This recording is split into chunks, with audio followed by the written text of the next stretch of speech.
नफरत वाले भाषण के मामले में देश की सबसे ऊंची अदालत ने सरकार और मीडिया दोनों को नाप कर रख दिया है। पहली बार उसने ऐसे शब्द का इस्तेमाल किया है जिसे सुनकर भाजपा और उसके नेता तिलमिला उठे हैं। जी हां, सुप्रीम कोर्ट ने कहा है कि सरकार नपुंसक है। बिल्कुल ठीक सुना आपने, सुप्रीम कोर्ट ने कहा है कि सरकार नपुंसक है और टीवी चैनल भड़काऊ भाषणों के टेलीकास्ट का मंच बन गए। इसके बाद से हंगामा मचा हुआ है, क्योंकि जब सुप्रीम कोर्ट ने सरकार को कहा है तो किस सरकार को कहा है यह आपने समझ ही लिया होगा। वैसे तो कोर्ट ने सरकार को पहले भी कई बार सुनाया है, लेकिन इस बार तो जस्टिस के.एम. जोसेफ ने उसे नपुंसक ही कह दिया है। इतना ही नहीं, भाजपा का भड़कना इसलिए भी बनता है कि जिन नेहरू के नाम से भी उसके सबसे बड़े नेता बिदक जाते हैं, सुप्रीम कोर्ट ने उनके भाषण सुनने की सलाह दे डाली है। Justice BV. नागरत्ना ने पूर्व प्रधानमंत्री जवाहरलाल नेहरू और अटल बिहारी वाजपेयी की मिसाल देते हुए कहा कि वाजपेयी और नेहरू को याद कीजिए, जिन्हें सुनने के लिए लोग दूर दराज से इकट्ठा होते थे। हम अब कहां जा रहे हैं? दरअसल हेट स्पीच को लेकर सरकार के रवैये ने सुप्रीम कोर्ट को यह टिप्पणी करने पर मजबूर कर दिया।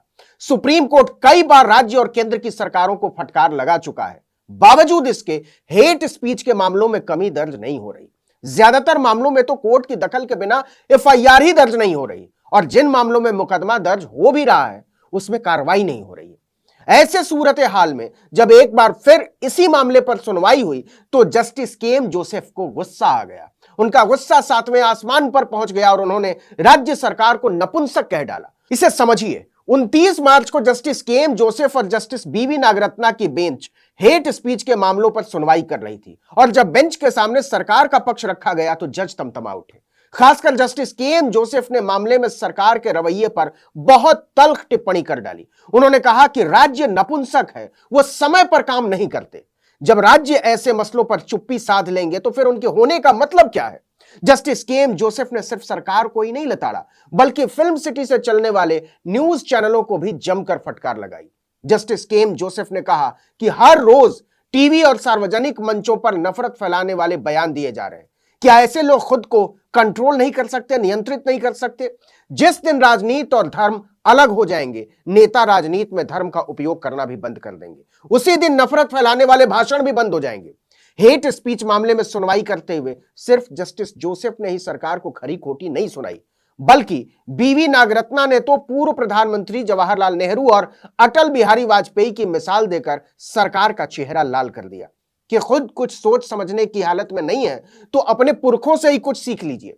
उनका इशारा इस ओर था कि आप सस्ती लोकप्रियता के चक्कर में देश को नर्क में धकेल रहे हैं। यानी जस्टिस बी.वी. नागरत्ना ने सरकारों को इतिहास का ट्यूशन दे डाला, तो दूसरी तरफ जस्टिस के.एम. जोसेफ ने सरकार को नपुंसक कहकर उसकी बखिया उधेड़ दी। अब समझिए वो मामला क्या था जिस पर सुनवाई के दौरान सुप्रीम कोर्ट ने इतनी तीखी टिप्पणी की। दरअसल सुप्रीम कोर्ट की बेंच शाहीन अब्दुल्ला की याचिका पर सुनवाई कर रही थी। शाहीन अब्दुल्ला ने अपनी याचिका में लिखा था कि सुप्रीम कोर्ट राज्यों को कई बार हेट स्पीच पर लगाम लगाने के आदेश दे चुका है। इसके बावजूद हिंदू संगठनों की हेट स्पीच पर लगाम लगाने में महाराष्ट्र सरकार नाकाम रही है। याचिकाकर्ता ने मांग की थी कि महाराष्ट्र सरकार के खिलाफ अवमानना की कार्रवाई शुरू की जाए। सुप्रीम कोर्ट खुद कई बार बोल चुका है कि उसकी सख्ती के बावजूद नफरती भाषणों का सिलसिला जारी है। वो पहले भी कई बार बोल चुका है कि मीडिया भी इसमें अपना पूरा योगदान दे रहा है। इसे लेकर कोर्ट कई बार चैनलों को चेतावनी भी जारी कर चुका है। आपको याद होगा, सितंबर 2022 में सुप्रीम कोर्ट ने हेट स्पीच से भरे टॉक शोज और रिपोर्ट टेलीकास्ट करने पर टीवी चैनलों को जमकर फटकार लगाई थी। Justice KM. जोसेफ और जस्टिस ऋषिकेश रॉय की बेंच ने कहा था कि यह एंकर की जिम्मेदारी है कि वो अपने शो में किसी को भी नफरत भरी भाषा बोलने से रोके। यह एंकर की जिम्मेदारी में शामिल है, लेकिन एंकर ऐसा नहीं करते। इससे सख्ती से निपटा नहीं जा रहा है। एंकर की जिम्मेदारी तय होनी चाहिए।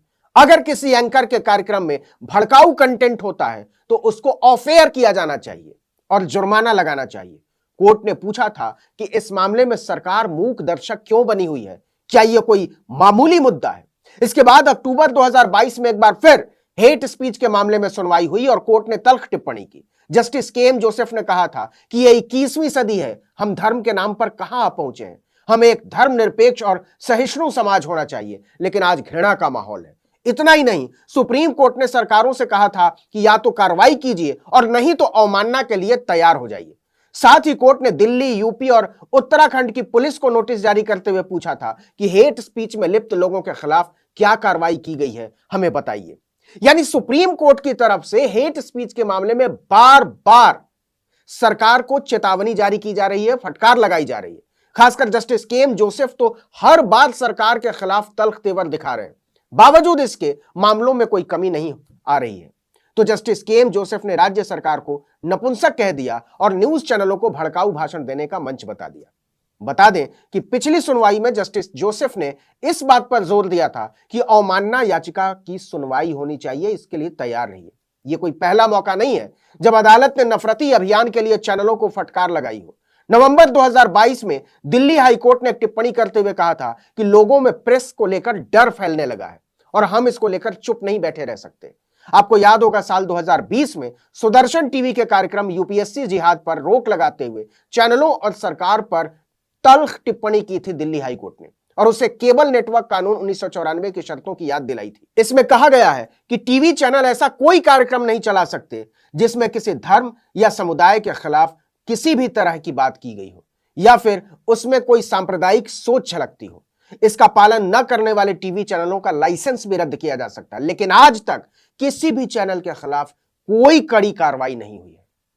और अब तो सुप्रीम कोर्ट को यह कहना पड़ा है कि सरकार नपुंसक है। सरकारों की विश्वसनीयता और पक्षधरता पर सवाल उठाया है कोर्ट ने। जस्टिस के एम जोसेफ को कहना पड़ा है कि राज्यों को सोचना पड़ेगा, वो समय पर काम नहीं करती, और ये कि जब राज्य ऐसे मसलों पर चुप्पी साध लेंगे तो फिर उनके होने का मतलब क्या है। इस वीडियो में इतना ही, लेकिन अगर आपने आर्टिकल 19 इंडिया को अब तक सब्सक्राइब नहीं किया तो फौरन कर दीजिए, बेल आइकॉन दबाइए, घंटी जैसी आकृति लाइक कीजिए और कमेंट करके बताइए हमारा वीडियो आपको कैसा लगा। यूट्यूब पर देख रहे हैं तो हमारे चैनल को सब्सक्राइब कीजिए, फेसबुक पर देख रहे हैं तो हमारे पेज को लाइक कर लीजिए, इंस्टाग्राम पर हमें फॉलो कीजिए और हमारा ट्विटर हैंडल है article19_India और मेरा ट्विटर हैंडल है नवीन जर्नलिस्ट। आप मुझे भी फॉलो कर सकते हैं। आपसे एक गुजारिश है कि जहां कहीं भी हमारे वीडियोस को देख रहे हो, आप ट्विटर पर देख रहे हो, आप यूट्यूब पर देख रहे हो, आप फेसबुक पर देख रहे हो, लाइक जरूर किया करें। इससे हमें अपने वीडियो को ज्यादा से ज्यादा लोगों तक पहुंचाने में मदद मिलती है। नमस्कार।